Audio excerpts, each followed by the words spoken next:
So we were talking about green chemistry. Today we'll talk about one aspect, the Mitsunobu reaction, and then get on to acids and acid derivatives. And then we'll do that again next lecture, more about acid derivatives, condensations, and some stuff about carbohydrates, and then the last two lectures. Now, remember when we were talking about green chemistry, there were some new processes that were desired. There were old processes that need improvement and new processes that need to be developed according to these the wishes of the pharmaceutical industry. Remember, there were 6 votes for aromatic cross-coupling I mentioned right at the end last time. That's how to put 2 benzene rings or other aromatic rings together without using haloaromatics. We haven't talked about those reactions, but that's their top desire. Then how to use aldehydes or ketones plus ammonia and reduction to give a chiral amine. Now, notice how many of these things have to do with getting a single enantiomer, because that's so important in drugs to have a single enantiomer. And this, notice what they want here is to do what nature does. We talked before about making glutamic acid by what's called reductive amination, where you have a reducing agent, NADH, you make the imine and then reduce it. So they would like to be, 4 of the 6 pharmaceutical companies said that was something they would really like to be able to do. Or asymmetric hydrogenation of olefins and enamines or imines. And notice this is hydrogenation of an imine, this very reaction here.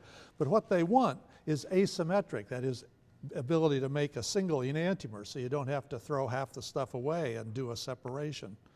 4 voted for a greener fluorination method. A lot of drugs have fluorine in them, and the reagents that put those in are often pretty vigorous ones.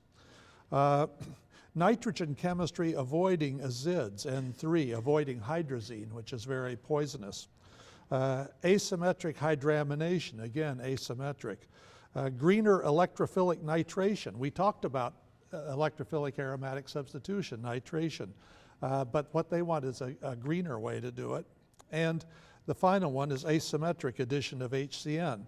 Notice incidentally that 4 of these 8, half of them have to do with asymmetric synthesis, making chiral things. And notice that 6 of the 8 have to do with nitrogen. Okay, now, at the end last time we were talking about the other table, the one of processes that need improving, and in particular something that seems surprising to many chemists is O-activation for nucleophilic substitution. We've talked about that so long, getting a halogen or a tosylate that can be substituted, but they want something that's better than that. And notice that 3 voted for a safer and more environmental Mitsunobu reaction. So let's see what the Mitsunobu reaction is, and you'll see that it is a type of that second case, activation of OH for nucleophilic substitution. So there's a picture of Mitsunobu, and he, in the 1960s, he invented this reaction with a great leaving group. The OP plus phenyl 3 leaving group. And so if you bring in a nucleophile, bingo. It's a very clean substitution reaction. That is clean in the sense that it gives a high yield. And it's very general. The nucleophile, any nucleophile will work, it seems, if it has a pKa, if it's more acidic than 15. For example, a carboxylate can get an R put on it, or the phosphoric acid, or the imide, or N3 minus, or most significantly, active methylene compounds. So let's see what that means, active methylene compound. Okay, so here's a specific example taken from Mitsunobu's paper in the journal Synthesis to make S minus methylsuccinic acid. So it's an asymmetric synthesis to make and it starts with a chiral starting material, S minus ethyl lactate. So the idea is to make the OH into a leaving group. So let's read through his thing and see how he does it. He uses the reagents 1 and 2. Now 1 is triphenylphosphine, and 2 is a compound whose acronym is DEAD, and we'll see later what it's diethyl azodicarboxylate. So we'll see how that works. But at any rate, those two in the next slide. But for now, let's just take that makes that leaving group. Puts the triphenyl phosphorus on the oxygen and with a plus charge. So now we got a good leaving group, and we want a nucleophile to displace it. And the nucleophile they use in this example is ethyl cyanoacetate. Okay, so it's the ethyl ester of acetic acid, but the carbon has a cyano on it. And that makes it an active methylene compound. Okay, and the reason is it has a pKa of 13. It's pretty acidic for a CH bond. Now the reason, of course, is what you get is an enolate because there's an alpha carbonyl. It's alpha to a carbonyl, but it's also alpha to the CN triple bond. So it's doubly activated by low LUMOs next door. So it easily makes that anion. So this then can be a nucleophile that will displace on the carbon. So it's going to come across and invert the carbon, okay, and make the new bond. And that's the first product they want, diethyl 2-cyano 3-methyl succinate. Now, notice they say the yield is pretty good, 61%, right? And notice especially that the conditions are very mild. These reactions are started at minus 20 degrees and then just warmed to room temperature. It's not something that needs a lot of heating. On the other hand, they had to isolate it by preparative layer chromatography. So that's not an easy thing to do on a largish scale. So that's certainly a painful thing to do, to try to get rid. Well, tends to be insoluble, so you can filter it off. But to get the last bits of it out, you have to do this layer chromatography. So that's certainly not so great. Notice that it says ultimately the optical purity is greater than 99%, right? Now, this reaction is indeed very, very clean inversion. So that's one of the hallmarks of the Mitsunobu reaction. But in fact, it's not proved by that 99% purity, because you notice at the end it was recrystallized. The product is recrystallized. So even if there was a little bit of the wrong enantiomer in there, when you crystallize it, you'd get only the right enantiomer, right, in purifying it that way. So this doesn't prove it, but it's true that it gives very, very clean inversion, and that's one of its main advantages. Okay, but notice incidentally that this isn't the product they wanted. This is an intermediate, right? And notice that there are two chiral centers. This one, which was 99% inverted, and this one, which came from the anion that did the attacking, the active methylene compound. And there's no reason that should be only one, right? It could have inverted at the stage of the anion. That is, the anion would have been planar because of the conjugation with the double bonds next door. So wouldn't that lower the yield? No, because of the product they're finally going to. And you'll see how that is. They hydrolyzed this intermediate to S-minyl methylsuccinic acid, which you notice is what it is they're trying to make up at the top.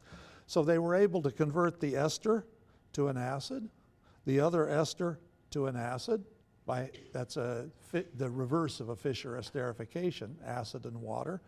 And the CN triple bond also hydrolyzes to an acid, although it takes more work. It was heated under reflux for 16 hours, but that converted that one to an acid. And now you notice this carbon isn't chiral anymore because it's got two acid groups. And even more than that, it turns out that when you have a situation like that, it decarboxylates. It loses the CO2 and the H comes on here. So again, it's not a chiral carbon. So this is the product, and the ultimate yield was 29% overall, right? So that's not a 100% reaction, but it's very, very clean in terms of the product being stereochemically pure. Okay, and the purity, the stereochemical purity, the inversion, is sometimes used by synthetic chemists when they design a complicated synthesis and they make an alcohol, but it turns out not to be the one they want, right? It's the wrong enantiomer. So then they use a version of this reaction called the Mitsunobu inversion. So for example, suppose they made this S configured alcohol, but what they really wanted was the R. So what you need to do is make that OH into a leaving group and bring an oxygen in from the back side to make the other one. So they can do this to correct the synthetic mistake by using these reagents, triphenylphosphine and DEAD, and acetic acid. So the acetic acid is something that's more acidic than pKa 15. It's got pKa 5, so it'll do the trick. So you mix these things together, do the reaction, and it makes the acetate in the back. And now that's the ester of the alcohol you want. So all you have to do is treat it with acid and get the inverted alcohol. Now, how does this activation work? How do you do this in order to get the great leaving group? Well, you react triphenylphosphine with HOR to do that, but they won't interact directly. That's, notice, -3, and in the product it's -1. So you're going to need an oxidizing agent in order to do there, and that oxidizing agent is this compound number 1 up here. Diethyl, so it's an ethyl ester on both ends, notice it's symmetrical, azo dicarboxylate, DEAD. Now this is sort of a complicated scheme, and it's balanced just right, so the correct nucleophile will attack at each step. There are 3 nucleophiles that are involved. There's the phosphorus unshared pair, there's the unshared pair on an oxygen of the alcohol, and there's X- that was formed from the acid that you put in, which is ultimately the thing that's going to do the displacing. That's the nucleophile that comes in. So you don't want the wrong nucleophile to be operating at any given time. Okay, so first the unshared pair on phosphorus attacks the double bond on nitrogen, which will put a charge on this nitrogen here when these electrons go on there. What's good about having the charge on that nitrogen? Why would that be better than adding to any old N double bond N? Pardon me? Yeah, it's got the resonance with the carbonyl, so it's going to make this allylic system here. Okay, so that comes in, and now this HX is one of these things that has a pKa less than 15, so it's able then to protonate this. Remember, this is a fairly stable anion, but it's not as stable as X-. It doesn't have that low a pKa. So this one's able to protonate here. Now, notice if X attacked, X is a pretty good, is the anion of a pretty good acid. You could imagine it attacking the phosphorus to make a 5th bond to phosphorus, right? Phosphorus has vacant d orbitals. But if it did, it would come off again because it's a much better anion than the anion for the formed if you broke the phosphorus-nitrogen bond. So this is the example of it being tuned just right. So it could, if the X came on, it would just come off again. But if the double bond, if the unshared pair of oxygen goes on, then you would get the bond formed like this, right? And now that would come off again. This is the protonated oxygen is a stronger acid than this would be. But if it loses the proton, right, then this one is now a better leaving group, especially if it gets protonated, right? So now we've made this thing here, okay? Made the oxygen into a leaving group. And notice at the same time, the nitrogen-nitrogen, which originally was a double bond, now has 2 hydrogens on it. So it got reduced, right? And that is, it was the oxidizing agent that allowed this to happen, okay?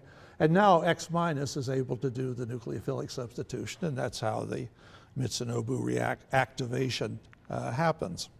And notice that this last one here then is irreversible. Once you put the X on, this is not a good nucleophile. It's not going to come back on. So this is a high yield process when you do that one. Okay. But the problem is that complete separation required chromatography. That was bad about it, and at least this aspect of it has been improved. And it's an interesting way in which it's been proved. Instead of using triphenylphosphine, the benzene rings of the triphenylphosphine, some of them, are attached to a polymer, right, like that. So that means if you have a polymer bead that holds this reagent, at the end you don't have to do the chromatography in order to separate your product from the triphenylphosphine oxide.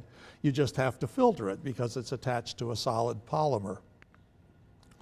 Okay, but what disturbs the green chemists about this otherwise handy reaction is that your goal is to eliminate water between HX and ROH, right? But in order to do that, you generate byproducts that have a molecular weight of 450. So this is what's called atom inefficient. You generate lots of waste for the weight of the molecule you generate. Now, we're going to be talking about oxidation of aldehydes and alcohols. We have talked about some of them already, but it's nice to do those in a green way too. And in fact, we already talked about such a reaction last semester. It was one of the first oxidations of an aldehyde that was studied, which was the oil of bitter almonds. You remember what was special about this sample? Right. When you turned it over, it turned out that this aldehyde was in fact mostly solid. It had converted spontaneously to benzoic acid without adding any of chromium, manganese, or anything like that. You got benzoic acid just by reacting it with oxygen. So there could hardly be a cleaner, greener process. So the air oxidation of benzaldehyde is a process that I think we mentioned before, but I'll talk about it again. So it's a free radical chain reaction. So you have some radical which pulls the hydrogen away from the aldehyde, which generates this acyl radical. But the acyl radical can now attack oxygen to form a new bond, and a single bond to oxygen, which itself is now a radical, which is the X. Okay? So X comes back and takes a hydrogen from the other, and the product then is not benzoic acid, but peroxy benzoic acid. So that's what you would expect to get at first, right? But in fact, it might be fun for you just to review free radical chain reactions by writing this thing in one of those cyclic diagrams as to what comes in, where the radicals are, what comes out. That would be a good exercise, right? So this is the initial product, but this itself is an oxidizing agent. It's got this weak oxygen-oxygen bond, a low LUMO, which is a little bit like using a halogen-halogen bond. So it also is like an alcohol, so it can form a hemiketal by attacking the carbonyl. So here's the group that attacked, here's the new bond, and we have OH. So it's like a hemiketal, except it's peroxy. And now notice it's converted what would have been an OH into an O with a leaving group. Okay, if this had just been a regular old hydrate of the aldehyde, there would be OH here, but now we have O with a leaving group. So a base can pull off the proton, the electrons come in to make a double bond, these leave, and now you have benzoic acid and benzoate, which is a base that can do that reaction next time, right? So what could be a more efficient reaction? All you do is expose benzaldehyde to oxygen and it becomes benzoic acid. So there's a very green oxidation reaction. Okay, you can see section 1812, which talks about this. Okay, but last year when I was talking about this subject, we had a seminar from a professor at the Weizmann Institute, David Milstein, who talked about devising catalysts for greener operations. And I thought this one was a very interesting one. So this is a ruthenium catalyst, and it has on it carbon monoxide and hydrogen, and then this funny ligand. It's a pyridine, a benzene with the nitrogen in it, with two groups, CH2 here, CH2, and it has a nitrogen diethylamine on this end, and dibutyl phosphine on the other end. So it has three things with unshared pairs, phosphorus, nitrogen, and nitrogen, that can mix with the orbitals of the ruthenium to make this complex. Now, I've colored two of the hydrogens here green because they can come off. You can lose H2, having lost those two hydrogens, notice, or you can add H2 and come back again. Now, how does that happen? Well, notice that this stuff here with the nitrogen plus charge with an extra bond here going to this kind of ring is a little bit reminiscent of what we saw before with NAD plus and NADH, that this is a nucleophilic aromatic substitution, the start of it. So the H minus adds here. These go on to the nitrogen. So you have a ring like that one and H attached, but the H minus can come off again and be given to something else. So this is closely balanced, right? This one has the advantage of being aromatic. This one has the advantage of having a new bond and not being charged, right? So being closely balanced, it can go back and forth. So the same way that NADH in nature can function as both an oxidizing and a reducing agent going one way or another, you could imagine that a thing like this can go back and forth. So lose the H plus and go back as far as the stability of this part of it goes. But there's a problem. The H could be thought of as H minus because it's bonded to a metal, right? So the electrons are mostly on the more electronegative hydrogen. But it can't reach to that position. So you can't do that kind of thing. But what it can reach is the hydrogen here if we change the conformation of the thing a little bit, right? So you can imagine that the hydride attacks this hydrogen, which loses these electrons to make that bond.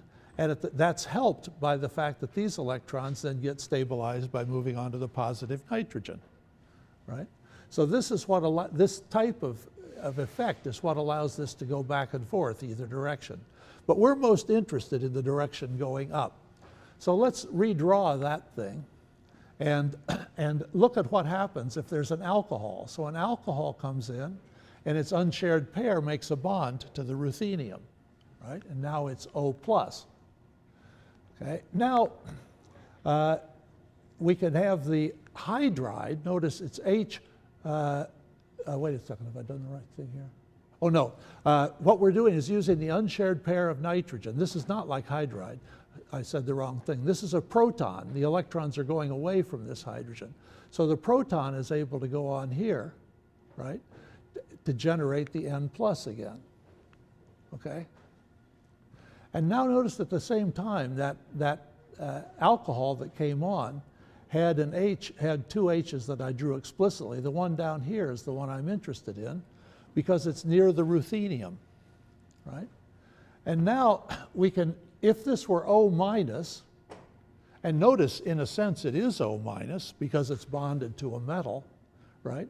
Then the electrons of the O minus, these electrons can make a double bond here, giving hydride. A hydride can attack the ruthenium. Like that. So notice what the product of this is then. Where at the top we get a carbonyl group, right? And the thing we have at the bottom is this, right? Which can start the whole process over again by giving off H2. So what has this whole catalytic cycle accomplished? You've brought in an alcohol and you removed from it these two hydrogens as H2. Okay? So it's it's an oxidation of the alcohol, not by bringing in oxygen and making water, but by giving off H2. Okay? So now you can do another, in this particular reaction, there's another oxidation, removing H2 from a different alcohol. Notice the product is an aldehyde, but in water it will form a diol. So it can be the alcohol that comes in, and you remove another H2 from it, which gives then a carboxylic acid, plus oxidizing another alcohol and have CO coupling, and you get have I done this right? I think I counted wrong here. I think I wrote this wrong. I don't think you oxidize that alcohol, but at any rate it couples to give the ester. I think that should be 2 H2s there. I'll correct that. Okay.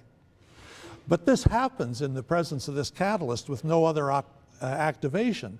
So what comes in is the alcohol. What comes out is 2 moles of hydrogen and the ester, right? A very clean process. Okay. So here's a table taken from Milstein's table, from Milstein's paper, and you can see with several different alcohols, he was able to get high conversions, higher than 90, up to 99%, very high yields of the ester, and only a little bit of the aldehyde. Most of it got oxidized. Let's look at the thermochemistry of this, and again, I think that should be 2 H2s.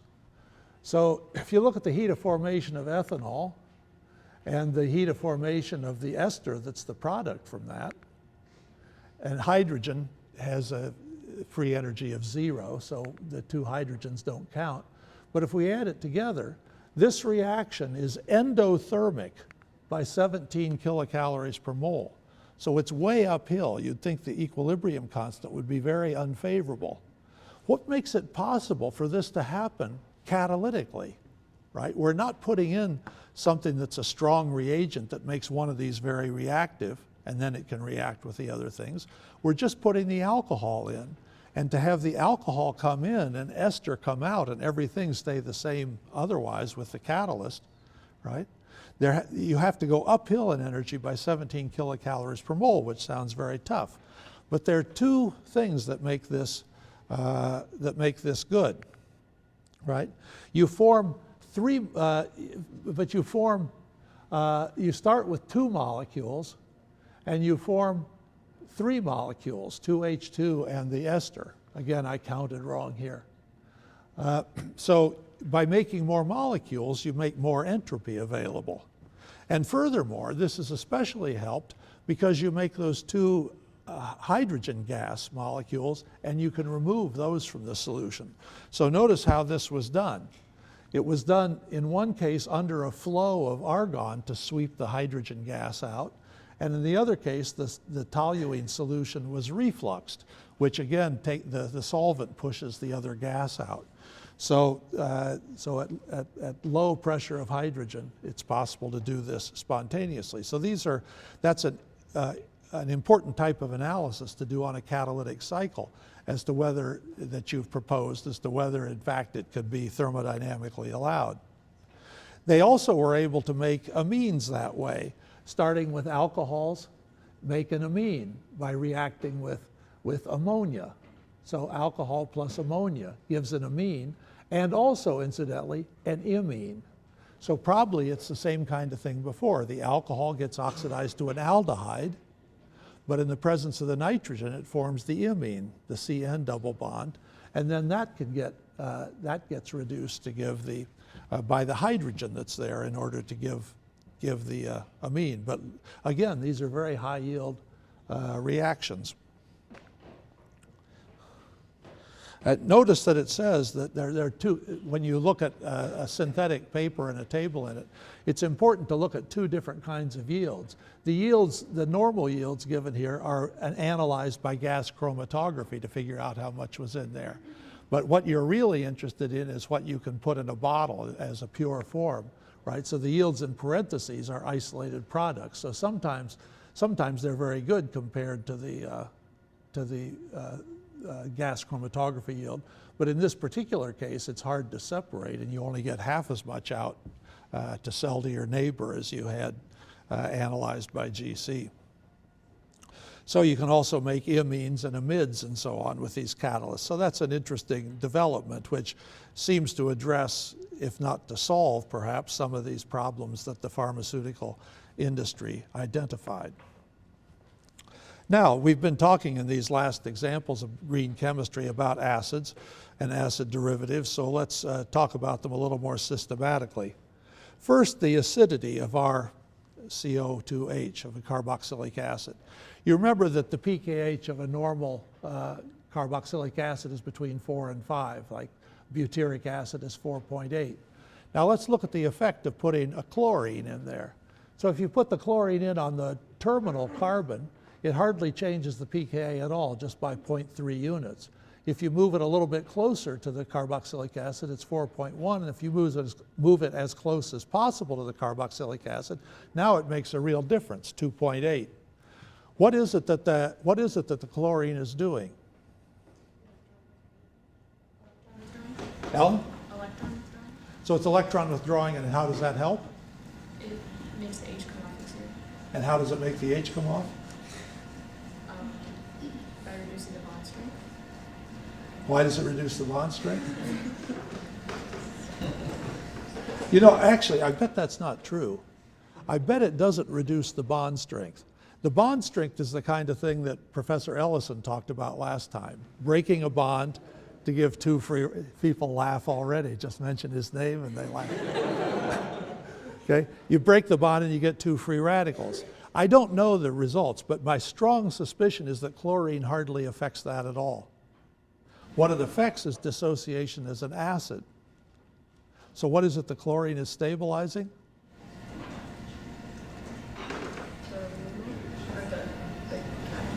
It affects the anion, right? So the electron withdrawal by the chlorine makes the rest of the nearby region of the molecule a better place to put more electrons, as in the anion rather than the neutral molecule. So this inductive effect of the chlorine works, but only in the vicinity of the chlorine. It dies away as you get further and further from the chlorine. So this is so-called inductive effect.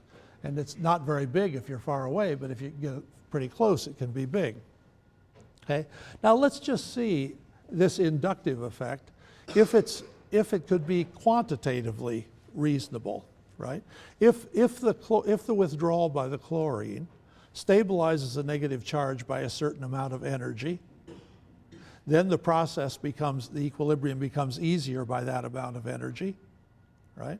And that energy difference, right, would appear in the exponent for the equilibrium constant. Remember, 10 to the 2/3 delta H. So it would make an effect in a certain energy effect in the exponent. And if you put two of them in, you'd make twice that change in the exponent if it were simple. Okay? And that means the results would be multiplicative, because when you add things in an exponent, that means you multiply the numbers. Okay? Okay, so let's look at acetic acid, chloroacetic acid, dichloro and trichloroacetic acid, and see whether this inductive effect of the chlorine is additive in energy, therefore multiplicative in equilibrium constant. Or if you do the log of the equilibrium constant, then it would be additive because it's up in the exponent. Okay, so notice here it's 4.8, the same as here. Here it's 2.9, same as here, so it's the same kind of effect. Okay, but when we put the second, but let's look at the values here, not at the values themselves, but at the difference. How much difference did that first chlorine made? It made a difference of 1.9 pKa units.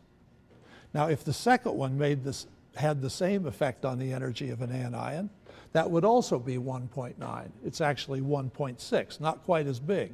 And the third one hardly makes any difference at all. It's only 0.6. I mean, it's substantial, but it's not anything like the first ones.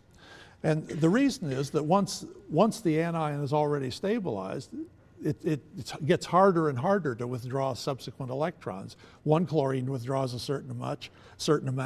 The next chlorine doesn't have as much to withdraw, so it can't do quite as good a job. The third one does a very much poorer job, right? But fluorine is better than chlorine, and trifluoroacetic acid is quite a strong acid. It's got a negative pKa. So that's the inductive effect. And now we might wonder, what is it that makes the carboxylic acid acidic altogether, ignoring these additional inductive effects?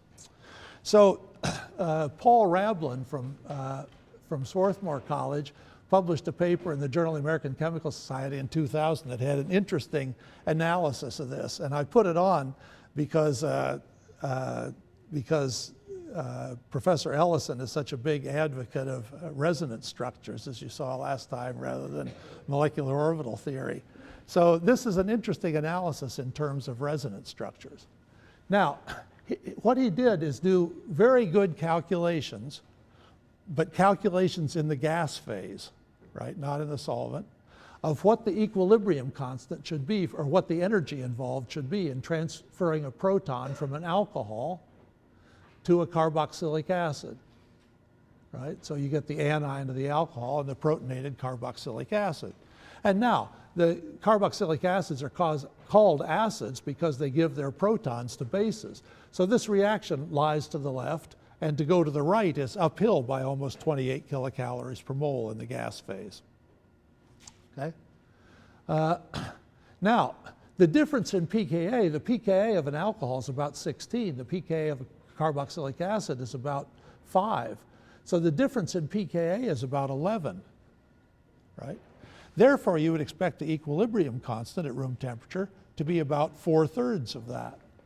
So it should be about 15 kilocalories per mole, right? But notice that pKa's are defined in water, right? So it must be that the solvent makes an enormous effect, right?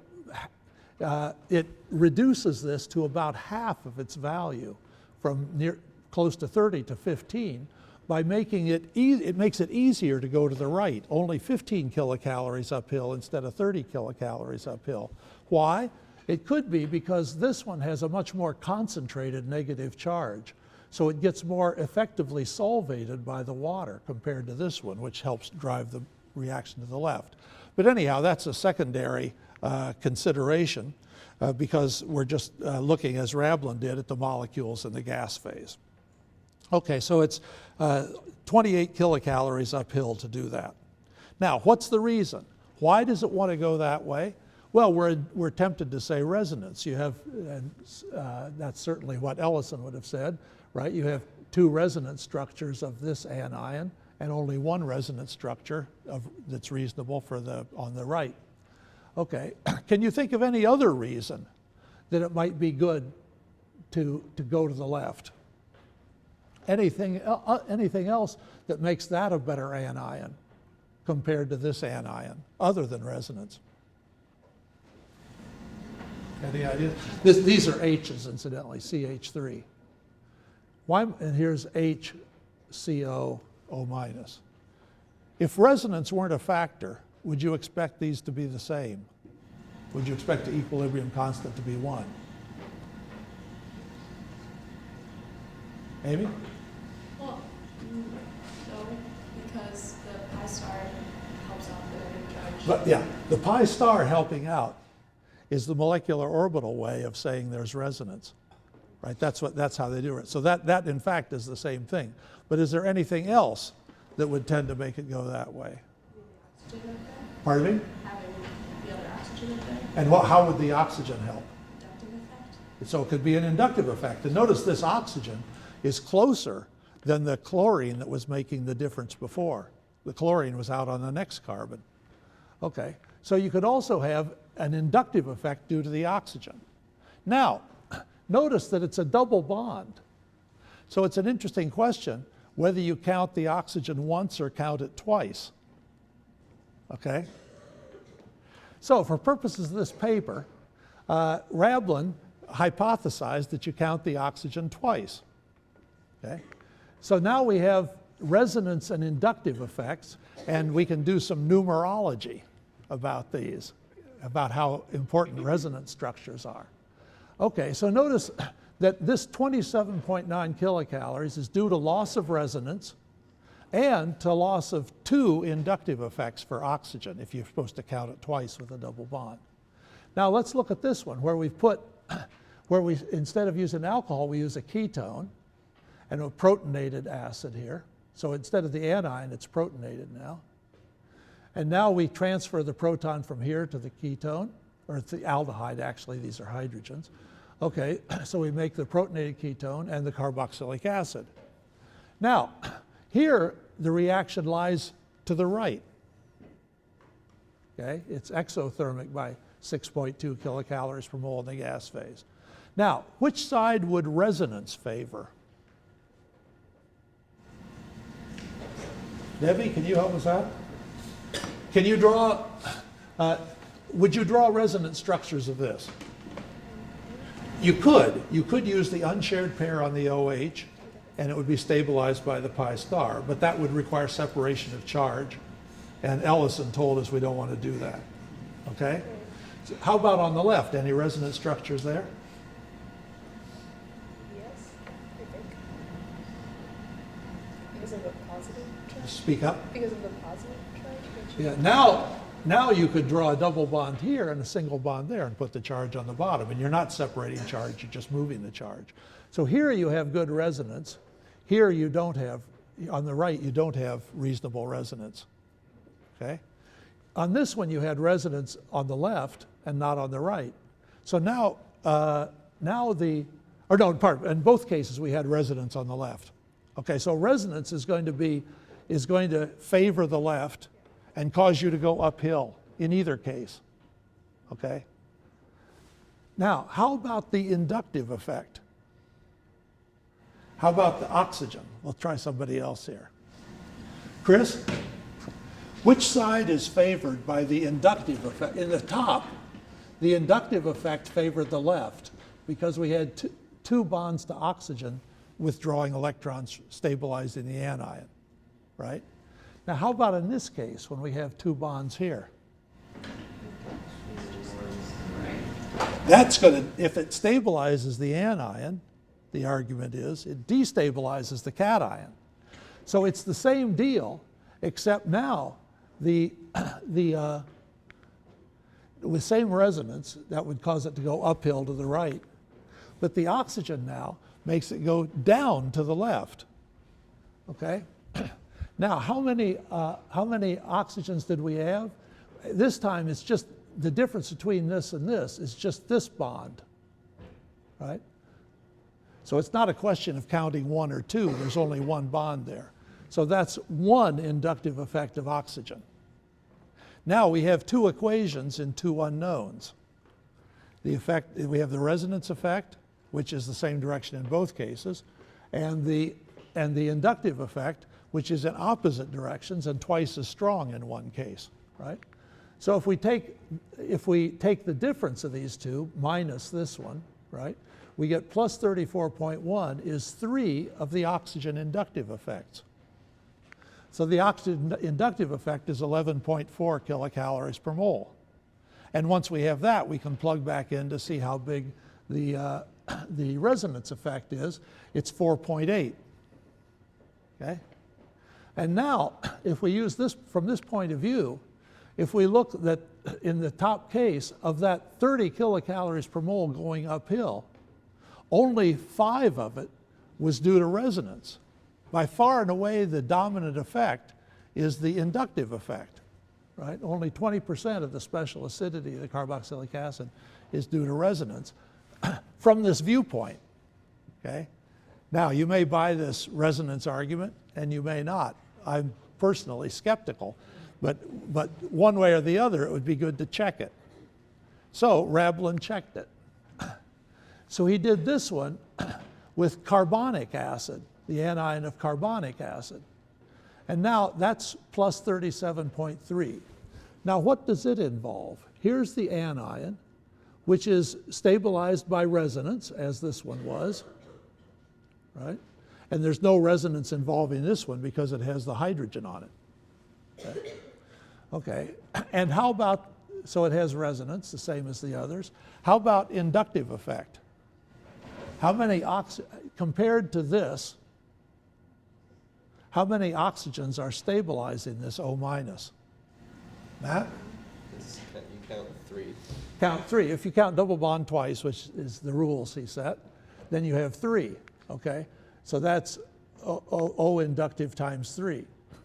Now, let's put that together. So we have O inductive times 3, that's 34.2, and the resonance is 4.8, is 39. Not bad. Okay, so we can try another one.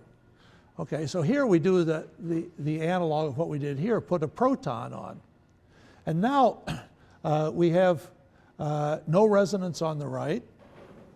We have resonance on the left. How many resonance structures in addition to the original structure? Chris? You can draw the double bond here. That's what we did in that case. But you can also draw the double bond over here, right? So there should be resonance times 2, right? And that should favor the left, make it uphill, right? But also you're going to have oxygens destabilizing this cation, 2 oxygens destabilizing that cation, right? And if you put those together, it's minus 13.2 and observed is 11. So they thought that, so there are people who think this, right? I personally don't like this kind of argument so much because I don't think it comes down to really the physics of the thing. It comes to whether you count a double bond as 2 bonds and things like that, which it works out. So there are people who talk about this thing. And from that point of view, resonance isn't as important in making acids acidic as inductive effect is. So the inductive effect is certainly important. Now making acids by oxidation and reduction. And we've talked about these things. Oxidizing an alcohol with chromium, oxidizing, and remember on the way you get an aldehyde, so you can also oxidize aldehydes. And you could do it with chromium. I put potassium permanganate in here. We also talked about oxidizing double bonds with ozone and then hydrogen peroxide to get carboxylic acids. There's one different type of oxidation that we haven't talked about yet, which is mentioned in the Jones textbook here, which is alkyl groups attached to a benzene ring can be oxidized by permanganate at 100 degrees to make carboxylic acids as well. Now you can also make carboxylic acids by reduction. You start with, of course, the carbon in a carboxylic acid is pretty much oxidized, right? But there are more oxidized things like CO2. So if you had CO2, what would you react it with in order to form a carbon-carbon bond to make a carboxylic acid? What kind of reagent? What would attack the carbon of CO2? High HOMO or low LUMO? What would make CO2 double bond, double bond? What would make it reactive? Suppose it were just a single double bond, what makes it reactive? The pi star, right? The low LUMO. So you want a high HOMO, just like the things we talked about with alcohols, right? Where you can have a ketone, react it with R minus, react it with H minus to go on, and in this case that would be a reduction of the central carbon and would form a carboxylic acid. So you can do that kind of thing too. You can also react carboxylic acids with alkyl lithium or hydride compounds. So for example, you can react a generic carboxylic acid here with alkyl lithium. What do you think the product is? What would the R alkyl lithium is like R minus, right? It's a high HOMO on the R lithium bond. So what will it attack? Mary? Is it addition of the carbon neutron? Addition to what? To the carbon neutron specifically. To the carbonyl, right? That's what I was trying to trick you into saying. In fact, it reacts in another way. Can you think of any other? What else does a high HOMO do besides make something a nucleophile? It makes it a base, and here we have an acid. So in fact, the easy thing to react with is the proton. That's easier to access than the carbonyl. Whoops, I'm sorry, I've talked too long. Thanks for your patience.